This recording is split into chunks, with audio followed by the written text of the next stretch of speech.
ഒത്തിരി ഇവൻറ്റ്സ് ഒക്കെ ചെയ്തിട്ടുള്ള ഒരാളാണ് എടത്വടി ഭാസ്കരൻ സാറ്. സോ ഒരു സമയത്ത് ഞങ്ങളുടെ ഈ ഒരു ഫിലിം ഒത്തിരി പ്രതിസന്ധികളിലൂടെ വന്നിട്ടാണ് ഞങ്ങൾ ഈ ഒരു ട്രെയിലർ ഇപ്പോൾ ഫൈനലി ലോഞ്ച് ചെയ്യപ്പെടാൻ പോകുന്നത്. ഒരു സമയത്ത് ആരും പോകരുത്, ട്രെയിലർ റിലീസ് ആവട്ടെ, എല്ലാ ക്രൂ മെമ്പേഴ്സും ട്രെയിലർ ഒന്ന് റിലീസ് ചെയ്തിട്ട് ഇറങ്ങാം. ഓക്കെ, എല്ലാ ക്രൂ മെമ്പേഴ്സും ഒന്നുകൂടെ സ്റ്റേജിലേക്ക് ഒന്ന് വരാം കേട്ടോ. ഓക്കെ, അപ്പം ഞങ്ങളുടെ ഈ ഒരു മൂവി എന്ന് പറയുന്നത് ഒരു സമയത്ത് ശരിക്കും ഇടയ്ക്ക് വെച്ച് നിന്ന് പോകുന്നൊരു പേടി കൂടി ഞങ്ങൾക്ക് ഉണ്ടായിരുന്നു. ഒത്തിരി പ്രതിസന്ധികൾ ഉണ്ടായിരുന്നു ആ ഒരു സമയത്ത്. അപ്പം ഞങ്ങളെല്ലാവരും വിചാരിച്ചു, ഞാനടക്കമുള്ള എല്ലാ ആർട്ടിസ്റ്റുകൾക്കും അതൊരു ഭയങ്കര വേദന, നമ്മൾ ഒത്തിരി എഫേർട്ട് ചെയ്തൊരു മൂവിയാണ്. പക്ഷേ ഒരു പ്രത്യേക ഘട്ടത്തിൽ വന്നപ്പോൾ അത് നിന്ന് പോകുന്നൊരു പേടിയുണ്ട്. പക്ഷെ ആ ഒരു സമയത്ത് ഞങ്ങളെല്ലാവരും ചേർത്ത് പിടിച്ച് അത് ഏറ്റെടുത്ത് മുന്നോട്ട് കൊണ്ടുപോകാൻ വേണ്ടി എന്താ പറയുക, അതിനു വേണ്ടി മുന്നോട്ട് വന്ന ഞങ്ങളുടെ പ്രൊഡ്യൂസർ സാറാണ് Shri Edathodi Bhaskaran sir. So finally അദ്ദേഹത്തിൻ്റെ ആ ഒരു മുന്നോട്ട് വരവ് കൊണ്ടാണ് ശരിക്കും ഇത് നിങ്ങളുടെ മുന്നിലേക്ക് ഒരു മൂവി എത്താൻ പോകുന്നത്. സോ എത്ര നന്ദി പറഞ്ഞാലും തീരില്ല.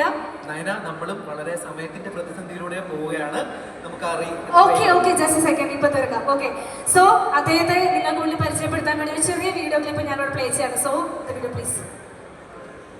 ഇടത്തൊടി ഭാസ്കരൻ പാലക്കാട് ജില്ലയിൽ ഒറ്റപ്പാലത്തിനടുത്ത് ലക്കിടിയിൽ പേരൂർ എന്ന ഗ്രാമപ്രദേശത്ത് കർഷക കുടുംബമായ ഇടത്തൊടി തറവാട്ടിൽ ജനനം. പ്രാഥമിക വിദ്യാഭ്യാസം Perur ASB aided senior basic സ്കൂളിലും ഹൈസ്കൂൾ വിദ്യാഭ്യാസം പത്തിരിപ്പാല ഗവൺമെന്റ് ഹൈസ്കൂളിലും ഉന്നത വിദ്യാഭ്യാസം NSS കോളേജ് ഒറ്റപ്പാലത്തും പൂർത്തിയാക്കി.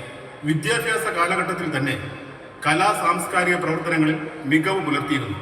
ബേസിക് സ്കൂളിലെ വാർഷികാഘോഷ പരിപാടിക്ക് ഒരു നാടകത്തിൽ മുഴുനീള ഗ്രഹനാഥ വേഷം അവതരിപ്പിച്ചുകൊണ്ട് അരങ്ങിലേക്ക് രംഗപ്രവേശം ചെയ്തു. പിന്നീട് ഹൈസ്കൂളിൽ ഏകാന്ത നാടകമായ ശുദ്ധമദ്ദളത്തിൽ തുടങ്ങി നിരവധി നാടകങ്ങൾ അഭിനയിക്കുകയുണ്ടായി.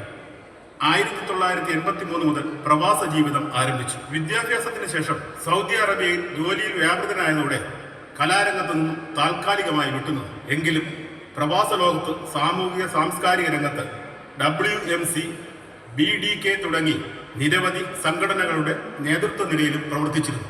എന്നാൽ ഇപ്പോൾ കലാജീവിതത്തോടുള്ള അടങ്ങാനാവാത്ത അഭിനിവേശം കാരണം അദ്ദേഹം നാട്ടിൽ കിരാത എന്നൊരു ആക്ഷൻ ത്രില്ലർ സിനിമ നിർമ്മിക്കുകയും അതിൽ ഒരു കഥാപാത്രം അഭിനയിച്ചുകൊണ്ട് സിനിമാ ലോകത്ത് കാൽവയ്പ് നടത്തിയിരിക്കുന്നു. കൂടാതെ ഇടത്തൊടി ഫിലിംസ് പ്രൈവറ്റ് ലിമിറ്റഡ് ബാനറിലൂടെ ഷെൽട്ടർ എന്ന ആന്തോളജി ഫിലിം ബഹ്റൈനിൽ റിലീസിനൊരുങ്ങുന്നു. ഇന്നിവിടെ പ്രദർശിപ്പിക്കുന്ന 3D AI അനിമേഷനിലൂടെ കടന്നുപോകുന്ന ആദ്യത്തെ മലയാള ഹ്രസ്വചിത്രമായ starts in the darkness Edathodi ഫിലിംസിന്റെ മറ്റൊരു പൊൻതൂവലായി മാറുന്നു. സാമൂഹിക നന്മയ്ക്കും മാനുഷിക മൂല്യത്തിനും കലയ്ക്കും വേണ്ടി പ്രവർത്തിക്കുന്നതിനോടൊപ്പം വ്യാവസായിക രംഗത്തും തന്റേതായ വ്യക്തിമുദ്ര പതിപ്പിച്ച് മുന്നേറുന്ന ശ്രീ ഇടത്തൊടി ഭാസ്കരന്, നമ്മുടെ സ്വന്തം ഭാസ്കരേട്ടന് മുന്നോട്ടുള്ള ജീവിതയാത്രയിൽ എല്ലാവിധ വിജയ ആശംസകളും നേരുന്നു.